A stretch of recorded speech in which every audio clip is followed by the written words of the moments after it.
I pulled myself from the hole and laid on my back. Feeling confused and frustrated, I sighed and stared at the moon. I thought I was dead, but something happened. I looked around and found silence and darkness everywhere. It was night, so no one was nearby. Relief washed over me because I was really not in the state to handle anything. Suddenly, I felt a sharp pain in my head as I recalled everything that had happened to me. My confused eyes turned into hateful ones as the rage returned. When I saw thick clouds covering the moon and blocking the only source of light, I knew I was brought back for a purpose, and that was to seek revenge. I had to achieve the only thing I desired. I came back to destroy the ones who left me alone to die. I was not the type to hold grudges, but I realized people tend to change when forced to face reality. In my case, the reality was so bitter that I could not help but laugh at my fate. I was given a second chance that made me wake up to reality, so I was going to change the destiny, no matter what. Pathetic. Who would have thought that my own friends would turn on me in such a way? All of our plans turned out to mean nothing for them. The years of laughing and crying together was thrown away because of money. They were wrong if they believed they would escape after destroying my life, because I was going to show them that nothing ever goes as planned. I would take revenge on my dishonest, so-called buddies and that corrupt partner. Nobody could stop me from making them pay for what they did to me. As I got my energy back, I found the strength to stand up. I headed back towards the main road with determination in my eyes. To finish everything, I needed to get a ride back to town. For a while, nobody appeared, but after much waiting, I noticed a truck approaching. It stopped when I quickly waved. I wasn't expecting it, but I was relieved that it did. I crossed the street in the middle.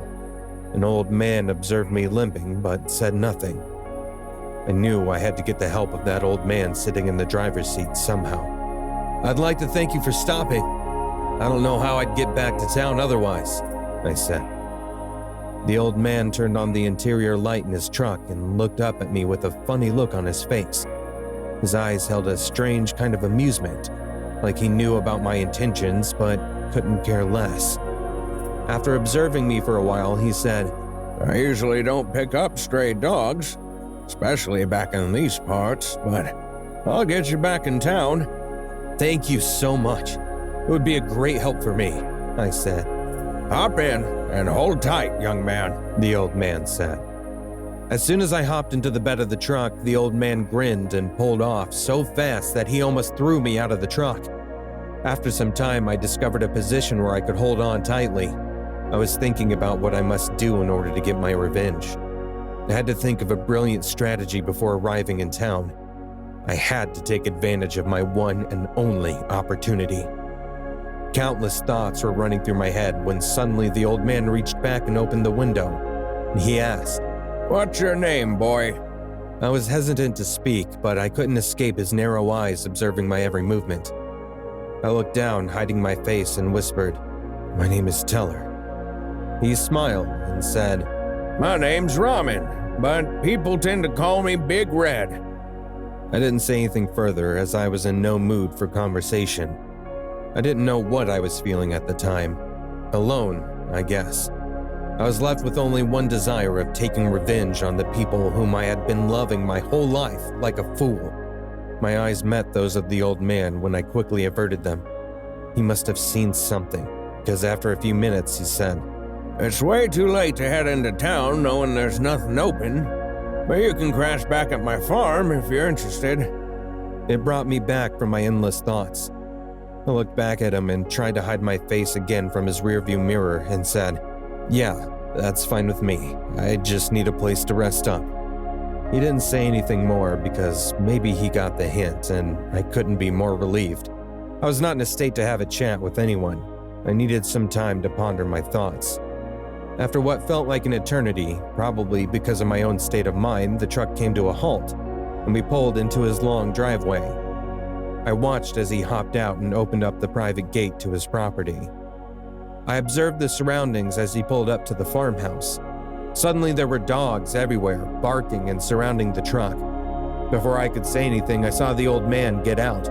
He had a pistol in his back pocket, and he chased off the dogs from the truck. He signaled at me with his hands, and I hopped out of the truck as well, allowing myself to follow him. As we were near the door of the house, he stopped and said, I don't know you very well to invite you to my house, but you can crash out here in the barn where I got a spare room inside with a bathroom. I fixed it all up myself, thinking I could rent out the space, but I never got around to it. I didn't say much, but I took the offer as anything would be fine with me at that point. He walked me towards the spare room. I was stumbling when he sniffed and said, Damn, boy, you look like hell, but you smell like piss. My eyes widened, and that was when I looked down and found myself in muddy, bloodied clothes with cuts everywhere. I felt like throwing up, seeing the state I was in and smelling really awful. There was an intensity to the old man's eyes that made me stand up a little straighter. I was going to apologize, but he cut me off before I could. I got some clean clothes in the spare room that my grandson left behind, so please, take it. I kept looking at him motionlessly as the old man walked away. He pulled his pistol out of his back pocket. I was still watching him from behind when he turned back and said, I'll bring back some food for you once you're all put together. It felt weird that a stranger was helping me so much when my own people left me there to die. I brushed my thoughts away and signaled to him, Okay. He smiled and left as I made my way into the barn. I closed the big doors behind me and walked into the room. It had a nice bed and bathroom attached. I sighed as at least I could spend a peaceful night here before doing what I had to. As I walked in for a shower, the hot water touched my face, and I felt like I was losing myself. I was trying to let the things out of my head, but despite my best efforts, I could not help when I felt cold tears running from my eyes mixing with the hot water of the shower. I was sobbing, thinking about how my very own friends tried to kill me, especially after all the years we spent together. How could they? I felt more vulnerable than I had ever in my life as the sadness and rage swirled together. They used to make me feel better when I was down. But what about now? They were constantly around me, so I could not really recall sobbing much, but now they were the main reason for my tears. I firmly wiped away my tears and scrubbed away all the old mud, but the pain in my heart just would not leave. After the long hot shower, I looked in the mirror and saw the bullet wound on my side. I turned and saw all the knife stabbings in my back, and suddenly, I lost my balance as I felt a sharp pain in my head once again. I saw the flashbacks of them stabbing me and leaving me alive in a coffin. My breathing became more rapid as I once again absorbed everything inside me. I observed my pale skin, which was cold even after taking a hot shower. My soulless eyes were staring back at me through the mirror. That all happened because of them. Everything was causing me pain as my entire body shook with goosebumps. Who was I kidding? Despite repeatedly washing my face in an attempt to forget it for a while, I failed. Tears clouded my eyes again as my hands on the sink tightened. I could not lose myself in the fear or sadness. There was no time to feel anything but revenge. That was the only emotion I could feel and desire. It took some time to calm myself. After a while, when I thought I could face the old man, I got dressed and came out. The old man was not there, so I decided to roam around the barn. As I was walking around, I saw a work cabinet full of hooks and chains hanging from the wall. I thought maybe I could find something there that might help me. I searched through drawers of canned goods and found a long hunter's knife, shining as if it were calling my name. The old man was something else. He had every kind of weapon stored in there. I thought I might steal it when Red walked into the room with a plate full of food and a bottle of beer in his hands. I was lost in my own thoughts, but his voice brought me back as I looked towards him. I see you found my favorite knife. It's okay. You can have it. he said. I was speechless. I didn't think he would just give it to me so easily. Oh, yeah, I said. He handed me the plate and beer and sat in the chair near me.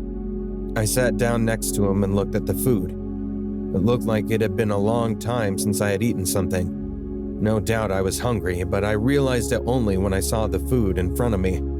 I don't know you or ever seen you in these parts, but I got a gut feeling that you're here for a reason, and I don't want to be in the way of whatever you have planned. But I hope you make peace after you find whatever you're looking for, the old man said. Would I be at peace after doing what I desired? My hands shivered as his words had great impact on me. Nonetheless, I didn't have anything to say, so I just remained quiet. I was eating the food without looking up at him. Though I knew he was observing me, I could not meet his eyes. I also knew that he had figured out how I was feeling, but I resisted sharing anything. My silence gave him the answer as he further said, I didn't say much, but when I saw you walk out of the woods, I knew then you were not who you say you are. But what I did know was I was looking straight at death when you stepped out into those headlights. My hands tightened on the plate as I couldn't handle this anymore. He grabbed me beneath the chin and looked into my eyes. In a moment, his eyes flickered with emotion, but turned back to normal. I knew it. A soulless man searching for the one that brought death to you, he said. I pulled his hands away from my face, looking back into his eyes, and said, I'm looking for the people who did this to me, and I'm going to find them one by one and take them down. I was left alone with my thoughts after he grinned and patted my back. I no longer had the energy to eat. I went back and laid on the bed. I couldn't sleep at all due to all the flashbacks. I just kept thinking all night until I came up with a strategy. I had the perfect plan that would decimate everyone who attempted to destroy me. The next morning, the old man brought me breakfast, but didn't say anything. I prepared myself as the old man dropped me off near town. It was right before the last bus would leave for Florida, and as the bus was coming, he grabbed my arm and placed a roll of money in my hand and said, I want you to get the people who stole your life from you and bring them the justice they deserve. He cut me off as he patted my shoulder and left. The bus arrived as I placed the money in my pockets. I hopped on the bus with my hoodie hiding my face and sat near the rear as I didn't want anyone to recognize me, at least not until I got my revenge. Once I reached Miami, I immediately went towards the cheapest motel just on the rough side of town. I knew that no one I would know was going to visit that part of town, so there I was safe. I waited till it was late at night to take a short visit to see my old friend Chris. He pulled up to his office in his fancy BMW. I knew he had a habit of staying overnight, so it was easy to find him there.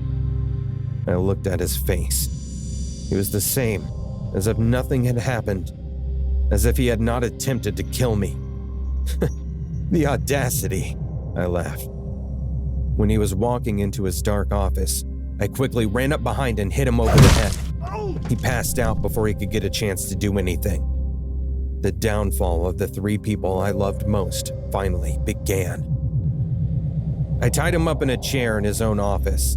After doing something special for my oldest friend, I smacked him. As he woke up, his eyes widened when he saw the devil looking back at him. What? We killed you! How is this possible? I watched Andrew stab you multiple times! He yelled. I took out the lighter from his pocket, as he always carried one with him because of his smoking habit. I sat in the chair across from him and looked at him with a cold, emotionless face. Why did you do it? Why? Huh? I asked because I wanted answers. Even though I knew, I still wanted to hear them with my own ears. The business you and Francis were running did great, but the land it was on was worth millions. Francis knew you wouldn't be able to sell it off, so we decided to cut you out and take the $100 million for ourselves, he said. So it really was for money, I said and laughed. I looked him in the face as I placed a knife under his chin and asked, Tell me, Where is Francis? And Andrew? Andrew bought a boat on the pier, and Francis lives in the penthouse, downtown, he said. Great, I smirked. As he watched me flick the lighter on, he screamed. What are you doing? Tell her! Stop! Chris screamed as he tried to free himself from the chair. Feel pain, I said. I tossed the lighter into the room before exiting. I watched him scream and yell as the building went up in flames. Once everything turned to ash, I smiled as I left. The very next day, I was outside the private pier gate, waiting for my so-called best friend. I watched Andrew walk up, looking as if he had a little too much to drink last night. Well, good for him, as it was his last night. I'd already finished what I needed to before he arrived, so there was only the main show left to see. I waited for him to board the deck of his boat. As he was staring so peacefully into the beach, I pressed the button as the bomb I had hidden below deck went off. In a second, I watched the boat blow up in flames as the sky filled with black smoke. I felt satisfied as I walked out of there, heading toward my next destination. I was on a stakeout for a few days, watching Francis come and go from his fancy condo to our shop. Just how fast everything changed, but I was here to make him pay for that. The day arrived, and it was pretty late as all the workers left. I saw him open up his car to leave for home. I jumped out of the side bushes and hopped into the back door of his car just before he had a chance to lock it. I saw him sitting in the driver's seat as he locked his car. As he was going to start it, I placed the knife around his neck. His hands froze as I could hear him breathing fast. "Who are you?" he whispered. I pulled back my hoodie as he looked into the rearview mirror with a frightened look on his face. I'm so sorry, Taylor. I tried to warn you, but Chris wanted you out. I'm so sorry. Please, don't kill me, he yelled desperately. Maybe he knew about what happened to the others, but I got him before he could get the chance to run away. I thought we had plans to grow our business into a franchise, but I see you got greedy, huh? I said. No! I swear, please forgive me. Please! I'll do whatever you want, he screamed. Anything? I asked. I removed the knife from his neck as he took a breath, thinking it was over. But then I put a plastic bag over his head before he had a chance to answer. He tried to reach for my arms while panicking and flooring the gas pedal of the car. He made several futile attempts to stop me. I observed him struggling to breathe like I was doing in the coffin. I tightened my grip when he tried to yank my hands away. As I was finally getting the last of my revenge, all I could do was laugh and say, "It's over, my friend. Just let go."